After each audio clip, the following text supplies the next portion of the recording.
Hey guys, welcome to New Tennis Era Podcast. My name's Anthony Hirsch, and today I'm going to talk about the Shanghai final between Novak Djokovic and Jannik Sinner, which Jannik Sinner won 7-6, 6-3. He won his fourth Masters title, his third of the year, all coming on outdoor hard courts.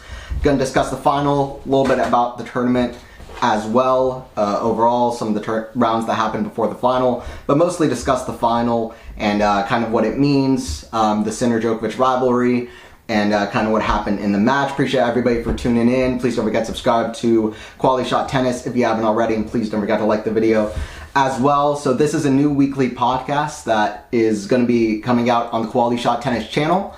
I'm excited to get this started. Hopefully coming out every Tuesday, early on Tuesday. That's the goal for now. And discussing all things tennis, you know, from ways that tennis is changing for the better, for the worse, weekly events, and hopefully, you know, having an interesting, unique, kind of hopefully genuine perspective on tennis and being able to talk about the sport that hopefully we all love and enjoy, and that's kind of what this podcast is going to be for. Hopefully some interviews as well, which is something I'm definitely interested as well. Some conversations with other people down the road, that'd be great as well. Even players would be amazing and is the goal for the future. So yeah, but mostly talking about events like this, giving predictions, all of that. So and just overall breakdowns of matches like I'm going to be doing today. So Sinner and Djokovic, the final of Shanghai. I don't think it was as exciting of a final as Beijing. To be honest, Beijing was very hard to live up to. The Asian swing started out amazingly. Even the final between Hugo Humbert and Arthur Fils the same week was incredible, with Arthur Fils saving a match point there to win the ATP 500 in Japan, in Tokyo. So the Asian swing started off to a strong start. It was going to be hard for this to live up to that, but still, you know, solid final. It wasn't completely one-sided. It was less one-sided than, for example, the ATP Finals final that was played last year between Djokovic and Sinner, which Djokovic won pretty one-sidedly. The first set was very close. In fact, at one point, it was 5-4 for Djokovic with Sinner serving, and it got to love 30. So Djokovic was 2 points away from taking the set. But what was a key throughout the match was that Sinner was serving very clutch, and he was serving very well. In fact, both players served very, very well. They both won 76% of their first serve points. They both won over 60% of their second serve points, and Sinner also hit eight aces. But Sinner was just much better on the bigger points, and there's other stuff. There are other big factors at play as well. But the fact that they were both winning so much on their serve is kind of incredible, because both of their returns are generational. And that's the other thing. Both of these guys, especially in this match, they almost look like mirror images of each other. But Novak did look a step slow. He looked a little bit tired. He didn't volley as well as usual. He won 5 out of 11 net points, not to put in too many stats at once, but he only won 5 out of 11 net points. And I'll go over some key moments of the match, but his volley was one of the things that really let him down. I mean, I've said this before about Novak, but one thing that's been very good is that his volley is better nowadays than it used to be, which is incredible. He's even at 37, he's improved so many things in his game. But the volley, even though it's better than it ever was, today it let him down, and I'll talk about that. But overall, the final only differentiated by 5 points. Sinner only won 5 more points than Novak at the end of the day, so it was fairly close. But Sinner overall was pretty much doing everything just a little bit better, and was definitely much better on defense than Novak in this match. And Sinner's defense to offense is just absolutely paralyzing at this point. So that's what I have to say about that. But Sinner wins his 7th title of the year, tying for the most amount of titles that any player has won since Andy Murray back in 2016, which is a huge thing. Wins his 7th title. The year is not even over yet, so he could add to that tally as well. And he also ties up that head with Novak, which is the other big thing to name. It's now 4-4 in their head-to-head. Yeah, so... But the final overall, so just talking about the final and going over some key moments that happened in the match, I'll just go over some key moments in the match, and hopefully, rather than just like going to one point that happened and just saying what happened in that point, where it doesn't seem to have any kind of bigger explanation for why the result was the result at the end of the day of Sinner winning. Hopefully I can dive into those points and then also discuss why I think that lended itself to Sinner ultimately getting the win, and what were the general patterns that was happening throughout the match that lended to that result. So I want to point out a point that happened at 3-4, 15 all. And at this point I felt like was a good example of some of the issues for Novak. So he finds himself in a rally, a decent rally, but he just can't find the offensive position in the point, no matter what he's doing. He's hitting the ball not as deep as he would have been doing maybe 5-6 years ago, and Sinner is so good at getting the ball deep off of every single ground stroke. And both these guys, I mean, the majority of this match was just ground stroke rallies. I mean, both guys were not really coming to net very much at all.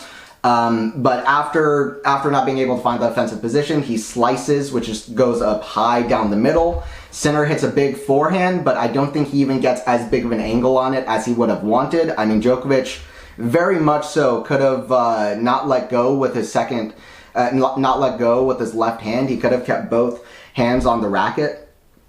But he goes for a one-hander defensive, and as soon as you do that, Sinner is going to take control and win the rally off the next point, which is exactly what happened, off the next shot, which is exactly what happened.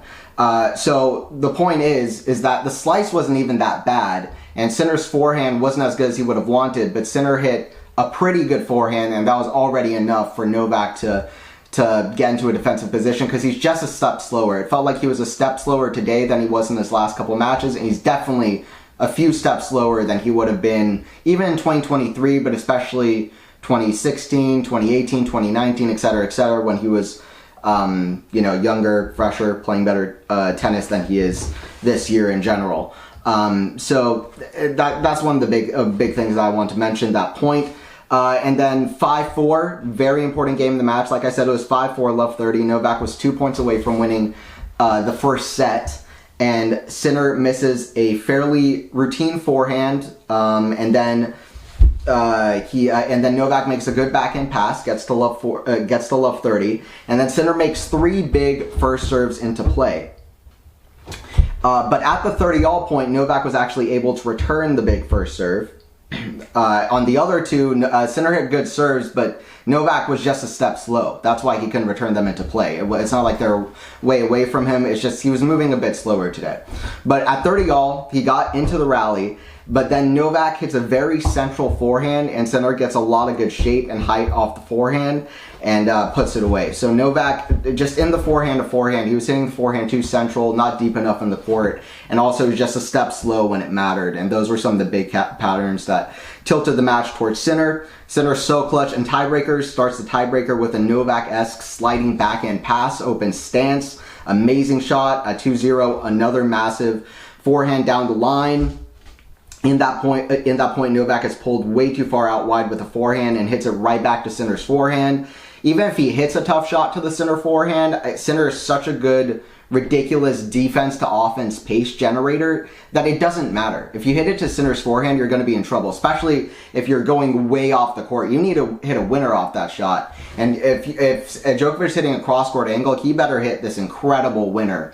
It would have been a very low percentage shot to even try to hit a winner cross-court from that position. So he should have hit to the backhand, and definitely he should have been able to move in and close the ball off. But I just think it's harder for him to do that nowadays with his movement. So really it's a slow movement and defense being weaker compared to Sinner that I really think tilted the match towards Sinner more than absolutely anything. Like I said, 5 points separated the match.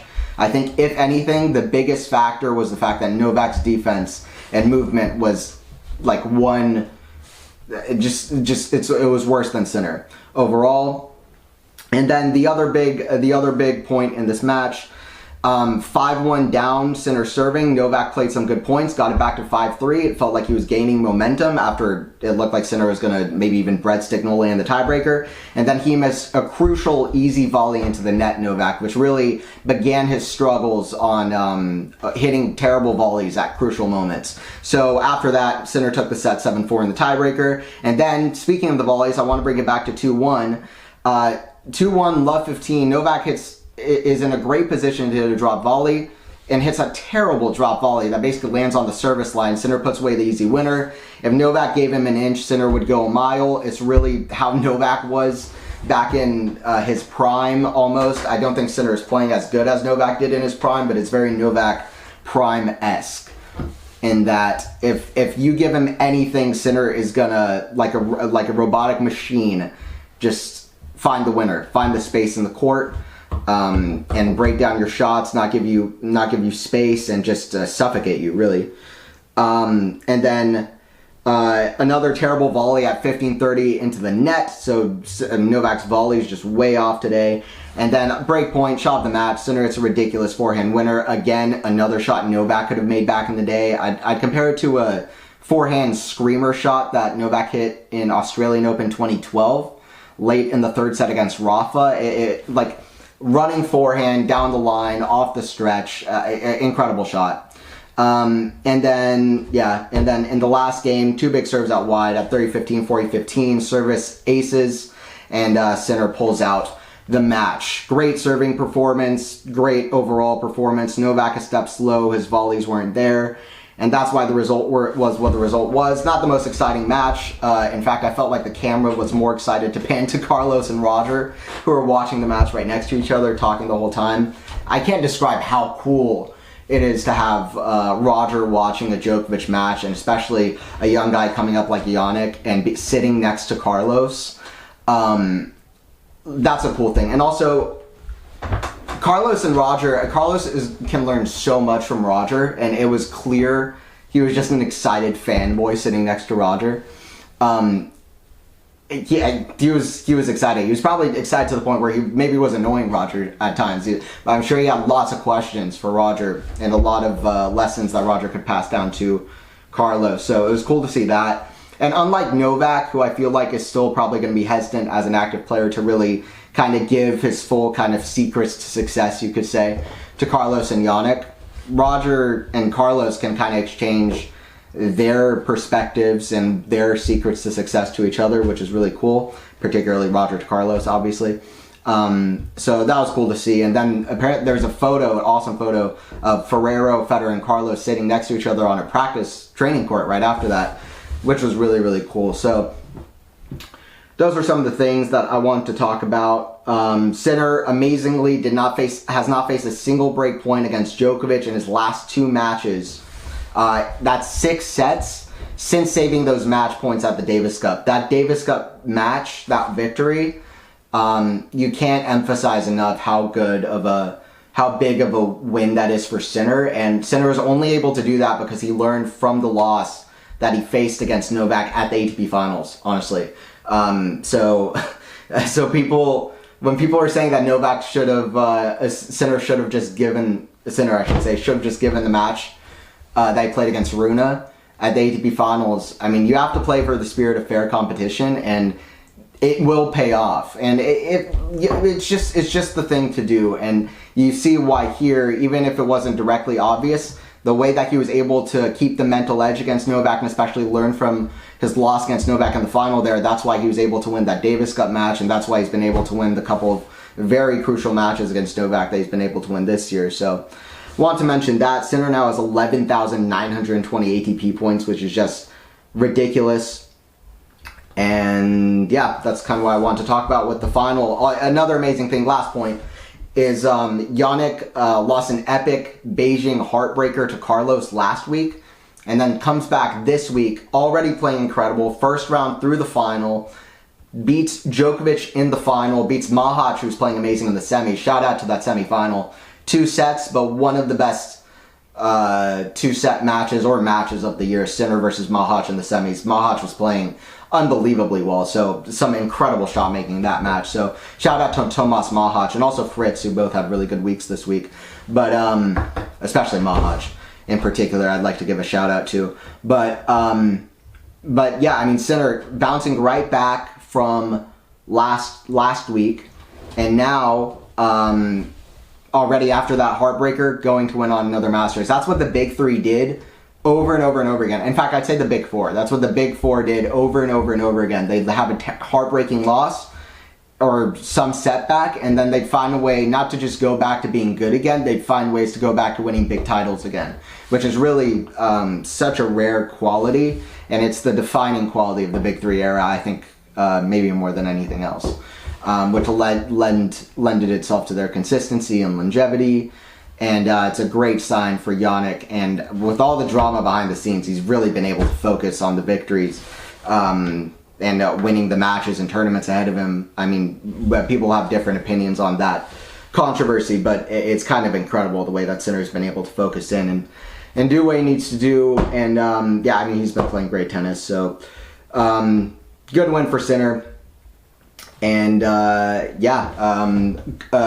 next week we're going to have Vienna. This week we've got a few 250s. We've got Paris and ATP finals on the horizon. I expect Novak and Jannik might face each other again. Now it's a tied head-to-head, 4-4, which is a rare thing against Novak, but Jannik really seems to play Novak well. It's like, at this point, it feels like Jannik is basically a very similar player to Djokovic, but he can do a lot of things better, including the defense. That was one of the biggest factors today. Now I'm going to move on to my weekly power rankings, where I'm going to be ranking the 10 players who I feel I'm most excited about at this current moment in time, who I feel like next week I'll have the highest and best predictions for how they're going to do, the highest praise and, you know, best, where I'll feel the most confident that they'll have good results next week. So basically the people who perform best this week, or at least in the last few weeks. That's really what the power rankings are for. So the players who are in form right now. That's going to be one of 5 weekly categories on this podcast. The other 4 weekly categories that I'm going to get to in a minute too are culture, which is tennis culture. If you followed the Tennis 360 podcast, then this is a segment where we talk about different things that are in the tennis news and the tennis zeitgeist, where we talk about how we can grow the sport, how to improve the sport, or just stuff going on, stuff that's interesting, just all things tennis culture, which is personally my favorite category, I think. Player of the week, match of the week, and shot of the week are the other 3 categories as well. Very excited about this part of the podcast. First, going into power rankings, number 1 is Jannik Sinner. Who else is going to be at number 1? He's gone to the final of his last 4 events. He's won 3 of the last 4, including Cincinnati, Shanghai, and the US Open. Losing that epic final in Beijing to Alcaraz, it can only be Jannik Sinner. Number 2 is Carlos Alcaraz, who was on a 12-match losing streak before losing to a very in-form, aggressive, hugely ball-striking Tomas Mahac. This week, number 3 is Novak Djokovic. Djokovic in great form. He's not lost a whole lot of matches since Roland Garros. And he's kind of underrated. The kind of season he's been able to have since Roland Garros Wimbledon. He's back in form.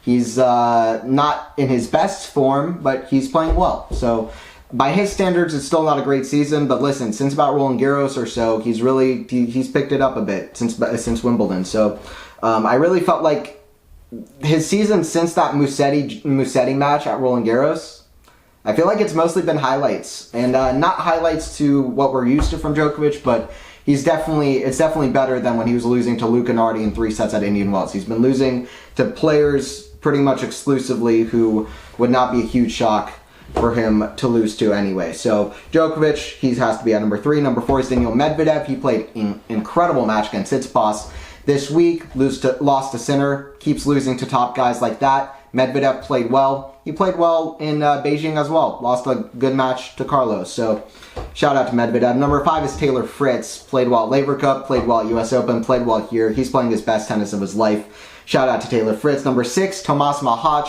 I'll speak about him a little bit more in a minute. Number 7, Jakub Mensik. And shout out to Mensik. He played a 3-set match against Djokovic, won the first set there, looked really good. His anticipation, his serve, his athleticism, sliding a lot on hard courts. You can tell they got a lot of influence from Djokovic. Great youngster, very high on this kid. He's got a great head on his shoulders. Didn't look nervous against Novak at all. So shout out to Jakub Mensik. Number 8 is Ben Shelton. Lost to Sinner this week, which is not a shock. But he's been playing really well as of late. He's got to be on here. In fact, maybe he should even have a higher spot on here.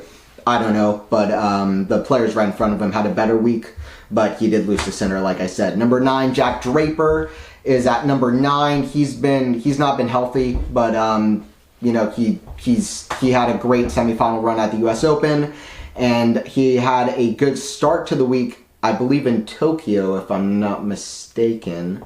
Yes, in Tokyo.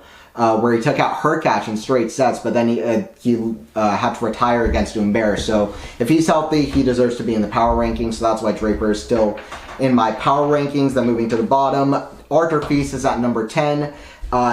Was very tired directly off of his Tokyo victory, but he had a great week last week, so he had to be in the power rankings. My player of the week is, in 3, 2, 1... Tomas Machac. I want to give a shout out to Player of the Week for Tomas Machac, no doubt. This guy played out of his mind this week, even against Sinner. Incredible ball striking, incredible shot making, coming to net a lot, just hitting huge shots off the ground. It was a shot making masterclass from both Sinner and Machac in their semifinal. That's why match of the week is the Sinner versus Machac semifinal. Honorable mention to Djokovic versus Mensik. But Sinner versus Machac, I recommend you watch the highlights or just rewatch the match. This match was great.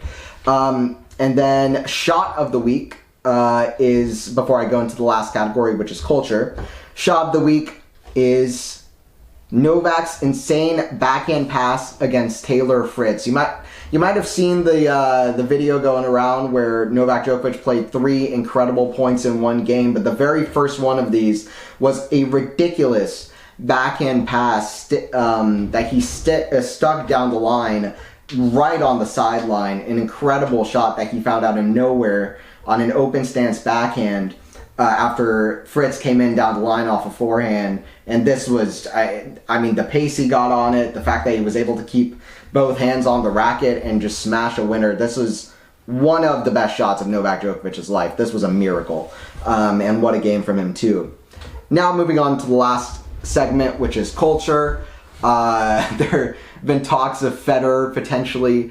There have been talks of what if Federer was to coach Alcaraz, because Federer was seen on the training court with Alcaraz. I don't think this partnership is going to happen. I mean, listen, if it was to ever happen, it would be great for Carlos. He could learn a lot about the serve. In a lot of ways, I've always thought they had similar games. I don't think this is going to happen, but if this happens, Carlos will be overpowered. We need to get him, we need to start a new tour. There's no doubt. We need to start a new tour. That's not the ATP tour if that was to ever happen. Alcaraz is already overpowered as it is. Let's just all be honest here.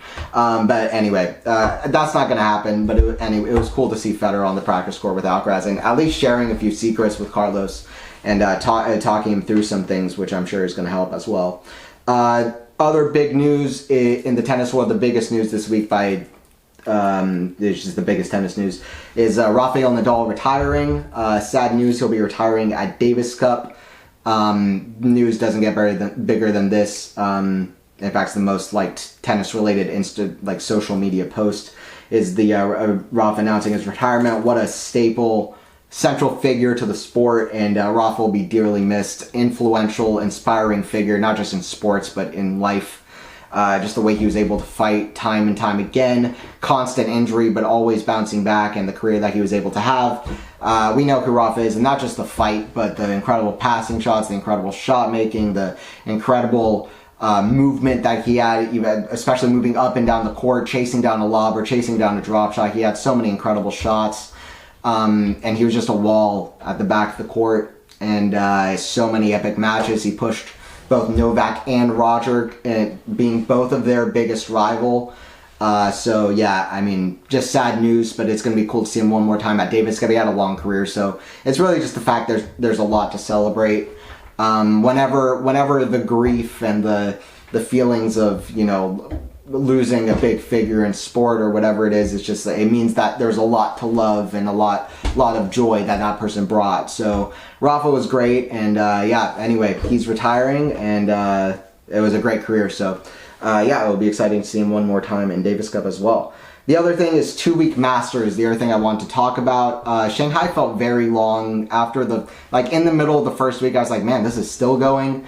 I just feel like, personally, I've said this before, I feel like the 2-week Masters are not the best addition to the tour. We've lost Newport, a tournament in Rhode Island, which is one of the few tournaments being played on grass courts.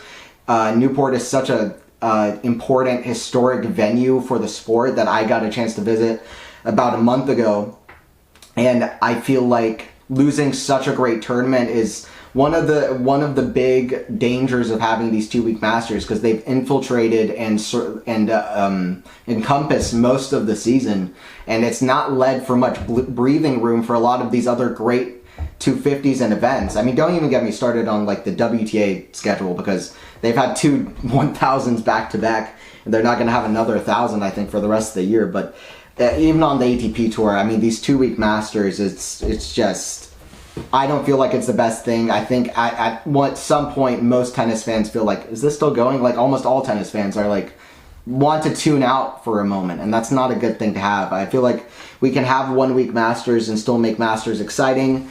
It's not my strongest tennis opinion, but I just feel like the 2-week Masters can get a little bit draining. Let me know if you agree as well. And the biggest thing is, I feel like they take away a lot of great 250 tournaments that we have, and 500s and whatever. And I just feel like some Masters can be 2 week, but with us making them all 2 week, the schedule just becomes so much for the players as well, to play these so much, just stay in that high level intensity all the time. I just feel like it's going to be draining on the bodies. I feel like we've already seen that a little bit, so that's just something I want to talk about as well. But yeah, those are the things I want to talk about in terms of culture. I appreciate everybody tuning into the podcast. Please don't forget to like and subscribe. Once again, please keep the New Tennis Era podcast on your radar. I like the name, the New Tennis Era podcast, because I feel like it represents kind of what I want this podcast to feel like, a fresh take on tennis, while also appreciating the history of the game, but hopefully more than anything showing the love for the game and keeping the sport moving forward.